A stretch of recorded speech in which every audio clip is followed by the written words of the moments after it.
Oh, look, Bo showed up. All right, we're gonna start experimenting. So, I'm officially down 5.5 pounds since getting back from LA. My food has been just killer. But it also kind of is an indicator of how badly I was doing. Because when you lose 5.5 pounds in like 2 days just from eating better, that kind of gives you. I was off the rails, but we're on it and we're staying on it, and that's the name of the game, right, Bo? So I just wanted to kind of, I don't know, just I guess kind of show you where I'm at now.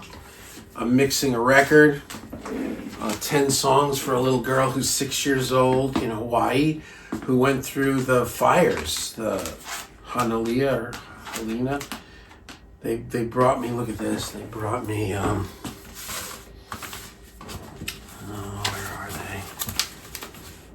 Oh, here they are. You know, when you work with little kids, they're always bringing you little presents, right? So it says, Aloha is automatic, and Lahaina,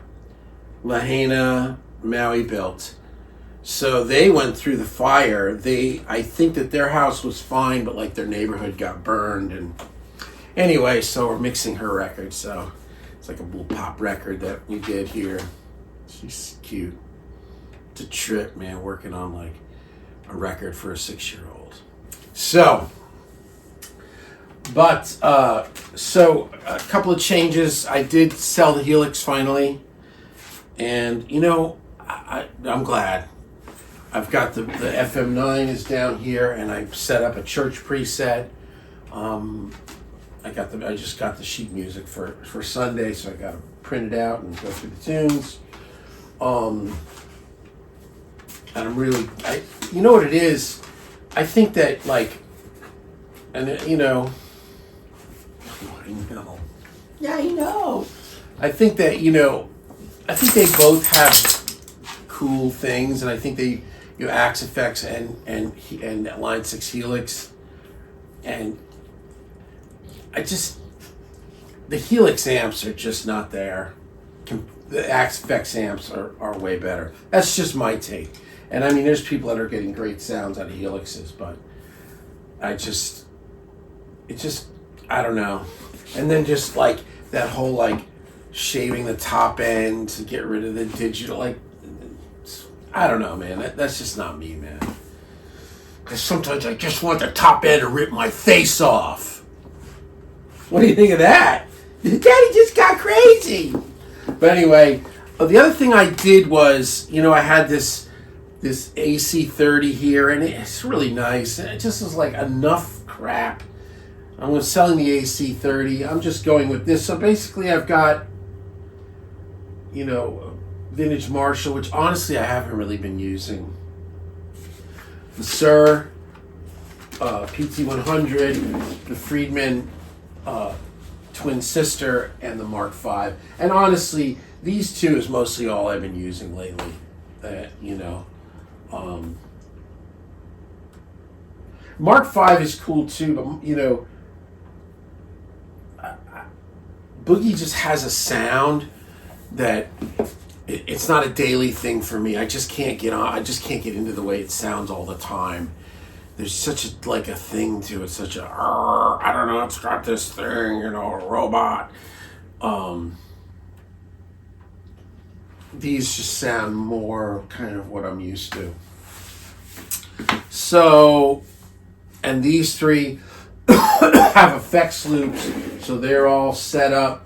I have it all set up where I can put them into the Strymon Trio, the Mobius, Timeline, and Big Sky, and boost it into there. I've got now the FM9 too, and I set up a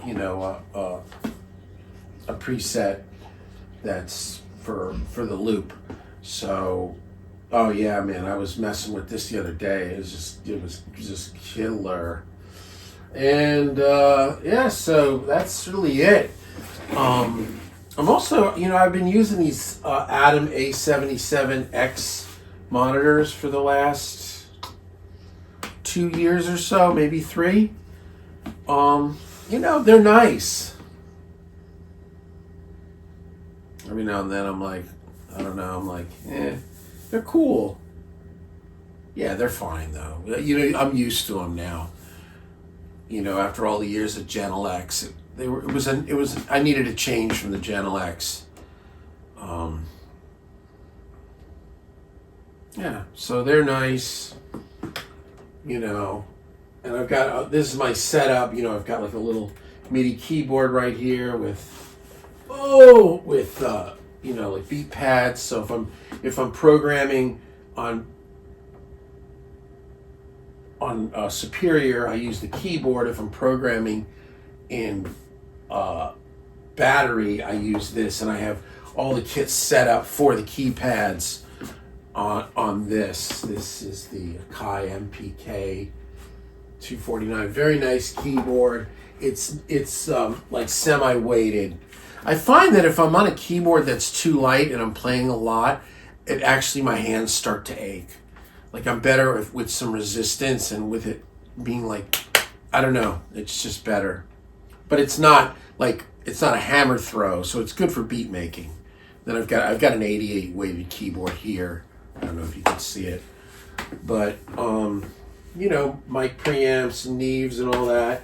And then here is the radial, you can see it, headlight. This is my little amp selector. So it's got kind of like one in, and then it's got kind of like 4 outs and like a tuner out. So the tuner out's going to the tuner. This is the greatest tuner, man. This is the Peterson Strobo Stomp 8. Man, I always say nice things about it. And you know, when I say nice things, I'm going to tell you something. It's just what I'm using. I don't represent anybody. I already went down that path years ago in the world of pro audio, and never again. I am owned by no man or no company or no woman. You know, like, yeah. So if I'm saying it, I like it, I use it. I had the TC for years, which is great too. And I think the new bosses are nice too. They've reconfigured something with it. But headlight, one goes out to the TC or to the Strobo Stomp, and then there's 2 outs go to this. This is out 1, you know, it's out 2 and out 1. And I just plug them manually. I mean, I don't have like an amp Pete or like one of those KH things, those amp selectors, which that would be cool too. But I like the way this is set up, and I just have to be conscious to not turn on an amp without it plugged into a speaker. I don't have, you know, there's no load bearing going on here. And then there's only 2 in right now. Oh no, 3, because one goes to the. So there's 4 outs. These are 2. One goes into here, and then there's a spare one that I can plug into the FM9 or whatever I want. If somebody brings an amp, I can use it like that. But there you go, and that's.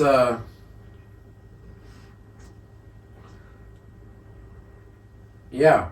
So this is the game plan. You know, I'm home. So I got up around midnight. My sleep sucks.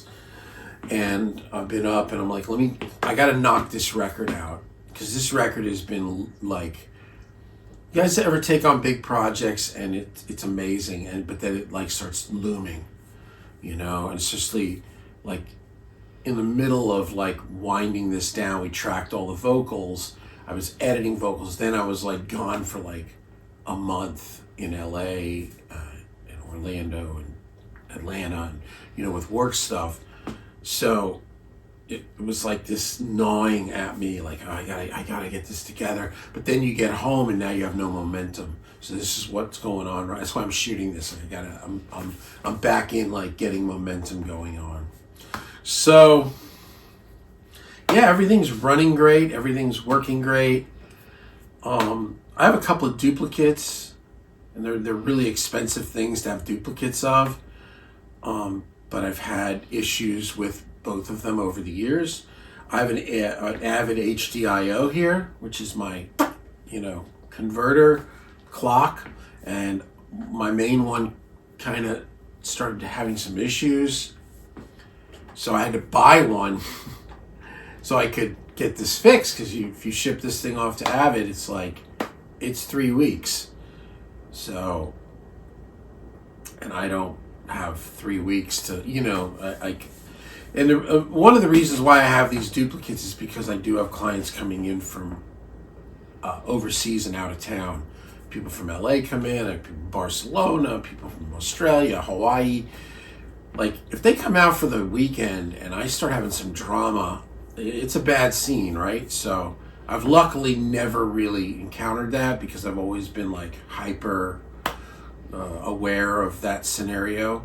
So there's a lot of things that, distressors can die, a mic can die, guitars can die, amps can die, preamps can die. It doesn't matter. You just move on to the next one. Converter and clock, that's your rig. I can't boot up Pro Tools. So when I bought the second one to ship it off, when it came back, I just took the original one, put it back in here, and I think I plugged it in, made sure it worked. Yeah, I did.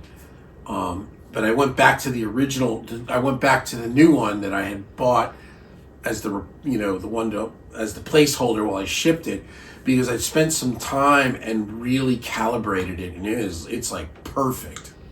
So that's that. The other thing I have duplicates of, this is really, really weird. I have 2 Avocets. So I bought an Avocet about 20 years ago, and the last 3 or 4 years, the talkback's been going. You got to hit it, you can't get it to stick. And it was recycling. It was doing that thing where it's all of a sudden it just reboots itself or something. And then it was doing something where I wasn't getting sound out of out 3. So I said, you know what, I gotta get this to the shop. And then that became the quest of what do I do? I was looking at cheaper solutions like the Dangerous and the Grace. And please don't post that I should get this or get that. I'm not buying jack nothing. This is what I got. So I'm just you can say whatever you want, but the Grace and the Dangerous, which are both nice, they have a different out configuration, and everything's set up, and all the cables are terminated to this setup. So it was I don't want them. Then I got to buy a bunch of adapters and make, and then get, instead of it going in, XLR, now it's going in, whatever, DB25. So anyway, I bought a brand new Cranesong Avocet 2B or whatever, the brand new one with the high-end converters. Installed it. Wow, man, it was I remember when I bought the Cranesong Avocet, I had been using a PreSonus Central Station, which is a nice little unit. Sounds fine, I get, Then you plug in the Cranesong, you're like, whoa. Then I plugged in the Cranesong 2 last year, and it was another whoa. It was it felt like I was a surgeon listening to music. I can't even, it was really you could hear, it was just, and it seemed taller and louder, not really brighter. I don't know what it was. It was wow. So, and thank God, because that repair took an eternity. Cranesong's been kind of, Dave passed away about a year or 2 ago, and the company's, it's been kind of on the fence of what if they're doing this anymore, which it seems like they are now doing it. But, since a lot of these companies are kind of struggling, and, after the pandemic and this and that, a lot of these companies, they just can't get parts. All these old Mesa Boogie amps. Mesa Boogie doesn't have anything, man. They don't have any parts, hardly for Mark IVs, all that stuff. So, yeah. So anyway, and then I got the old one finally returned, and I basically just put it up there so I have a backup Avocet. And I spent the money to get the new converters. So this one's this is like updated to today's. It was like $750 with everything, repair, shipping, and converters. But I figure, let me just get it nice, and then, if I want to sell it, it's worth probably $1,800, $2,000.